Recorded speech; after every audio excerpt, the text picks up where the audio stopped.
ریاض police نے 3 محلوں کی دکانوں میں چوری کی 29 وارداتیں کرنے والوں کو گرفتار کر لیا۔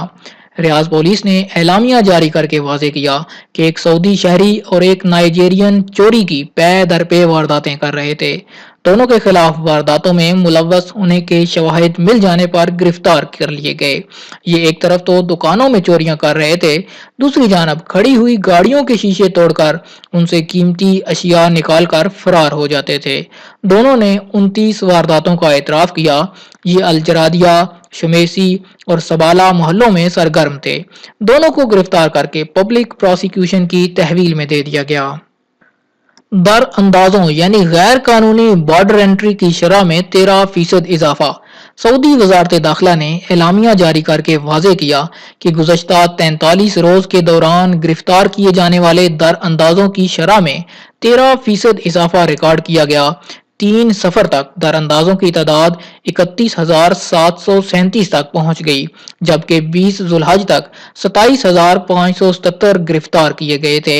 2 سفر 1440 تک 4,83,449 غیر قانونی تارکین مملکت سے ڈی پورٹ کیے گئے۔ 9 عرب ممالک کا سعودی عرب سے اظہار یکجہتی۔ بین الاقوامی دباؤ اور جمال خاشقجی کی گمشدگی کے حوالے سے لگائے جانے والے جھوٹے الزامات کے خلاف سعودی عرب سے یکجہتی کا اظہار کرنے والے عرب ممالک کی تعداد میں مزید اضافہ ہو گیا۔ 9 عرب ممالک متحدہ عرب امارات، بحرین، یمن، فلسطین، اردن، سلطنت عمان، جبوتی اور مصر سعودی عرب سے یکجہتی کا اظہار کر چکے ہیں۔ لبنانی وزیر اعظم سعد الحریری نے مملکت کے خلاف پروپیگنڈا مہم میں سعودی عرب سے یکجہتی پر زور دیا۔ مصری دفتر خارجہ کے ترجمان احمد حافظ نے کہا کہ ان کا ملک جمال کی گمشدگی سے پیدا ہونے والے سنگین نتائج کو تشویش کی نظر سے دیکھ رہا ہے۔ مصر چاہتا ہے کہ جو واقعہ ہوا اس کی تحقیق صاف شفاف شکل میں منظر عام پر آئے، تحقیقات کے نتائج سے قبل الزام تراشی نہ کی جائے۔ عادل الجبیر سے روسی عہدیدار کی ملاقات۔ سعودی وزیر خارجہ عادل الجبیر سے ریاض میں روسی صدر کے ایلچی برائے شام نے ملاقات کی۔ انہوں نے شام کے حالات حاضرہ اور وہاں امن و استحکام کے لیے جاری کاوشوں پر تبادلہ خیال کیا۔ اس موقع پر یورپی ممالک کے لیے قائم ادارے کے ڈائریکٹر جنرل مان الحافظ بھی موجود تھے۔ لاطینی امریکہ کے مسلمانوں کا اظہار برہمی۔ لاطینی امریکہ اور بحر کاریبی ممالک کے لیے اسلامی دعوت مرکز نے سعودی عرب کے خلاف پروپیگنڈا مہم پر غم و غصے کا اظہار کر دیا۔ مرکز کے سربراہ احمد السیفی نے اعلامیہ جاری کر کے واضح کیا کہ ہمیں دکھ ہے کہ سعودی عرب کی تصویر بگاڑنے کے لیے افواہیں پھیلائی جا رہی ہیں اور بے بنیاد نتائج پھیلانے کی کوششیں ہو رہی ہیں۔ لاطینی امریکہ کے مسلمان سعودی عرب کے خلاف گھناؤنی مہم پر نالاں ہیں۔ اس مہم کی مذمت کرتے ہوئے پوری قوت سے مسترد کرتے ہیں، مملکت کے خلاف افواہوں کی مذمت کرتے ہیں، پروپیگنڈا مہم ناکام ہو کر رہے گی۔ 30,000 فٹ کی بلندی سے ایس ٹی سی نے نئی ویڈیو کال کرائی۔ ایس ٹی سی نے فضائی رابطے کی ٹیکنالوجی میں جدت کا مظاہرہ کرتے ہوئے ریاض سے جدہ جانے والی فلائٹ پر 30,000 فٹ کی بلندی سے ویڈیو کال کرائی۔ اس سہولت کی بدولت ایس ٹی سی نے انٹرنیٹ اور براڈ بینڈ کی سہولت طیاروں میں مہیا کر دی۔ فضائی کمپنیاں اور دیگر صارفین اس سے فیض یاب ہوں گے۔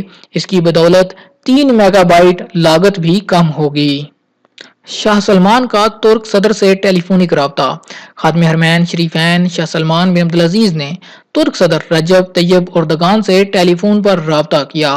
شاہ سلمان نے ترک صدر کا سعودی عرب کی تجویز پر سعودی شہری جمال خاشقجی کی گمشدگی کا سراغ لگانے کے لیے مشترکہ تفتیشی ٹیم تشکیل دینے پر شکریہ ادا کیا۔ انہوں نے سعودی عرب کے اپنے برادر ملک ترکی کے ساتھ گہرے برادرانہ تعلقات کو سراہا اور کہا کہ دونوں ممالک کے مضبوط تعلقات کو کمزور نہیں کیا جا سکتا۔ دوسری طرف ترک صدر سعودی عرب کے ساتھ تاریخی تعلقات کو سراہتے ہیں۔ غرناطہ international school Jeddah girls section میں مقابلہ حسن قرات۔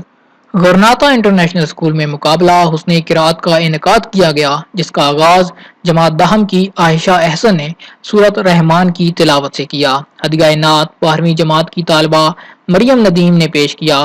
میزبانی کی پرائز 11ویں کی عائشہ عارف اور سیدہ فاطمہ اجمل نے عطا کیے۔ تقریب کے اختتام پر پرنسپل مس ہاجر خان اور وائس پرنسپل مسز سعید سعدیہ نوشین نے پوزیشن حاصل کرنے والے طلباء و طالبات کو میڈلز پہنا کر ان کی حوصلہ افزائی کی۔ جماعت سوم سے اریبہ طارق، پنجم سے ایمان ہاشمی اور احمد جنید نے اسلامی تاریخ سے متعلقہ درست معلومات رکھنے پر حسن کارکردگی کے سرٹیفکیٹ حاصل کیے۔ دوستو آج تک کے لیے اتنا ہی۔ یہ تھا سعودی عرب کے حوالے سے تازہ ترین نیوز بلیٹن۔ امید کرتا ہوں کہ آج کی ویڈیو آپ کو پسند آئی ہوگی۔ دوستو اگر آج کی ویڈیو آپ کو پسند آئی ہے تو لائک کا بٹن ضرور دبائیے، اور اگر آپ چاہتے ہیں کسی طرح آپ کو روزانہ سعودی عرب کے حالات سے آگاہی حاصل ہوتی رہے، آپ ہمارے چینل کو سبسکرائب کیجئے، ساتھ میں نظر آنے والا گھنٹی کا بٹن لازمی دبائیے، کیونکہ جب تک آپ گھنٹی کا بٹن نہیں دبائیں گے آپ کو نئی آنے والی ویڈیو کا نوٹیفیکیشن کیسے مل پائے گا۔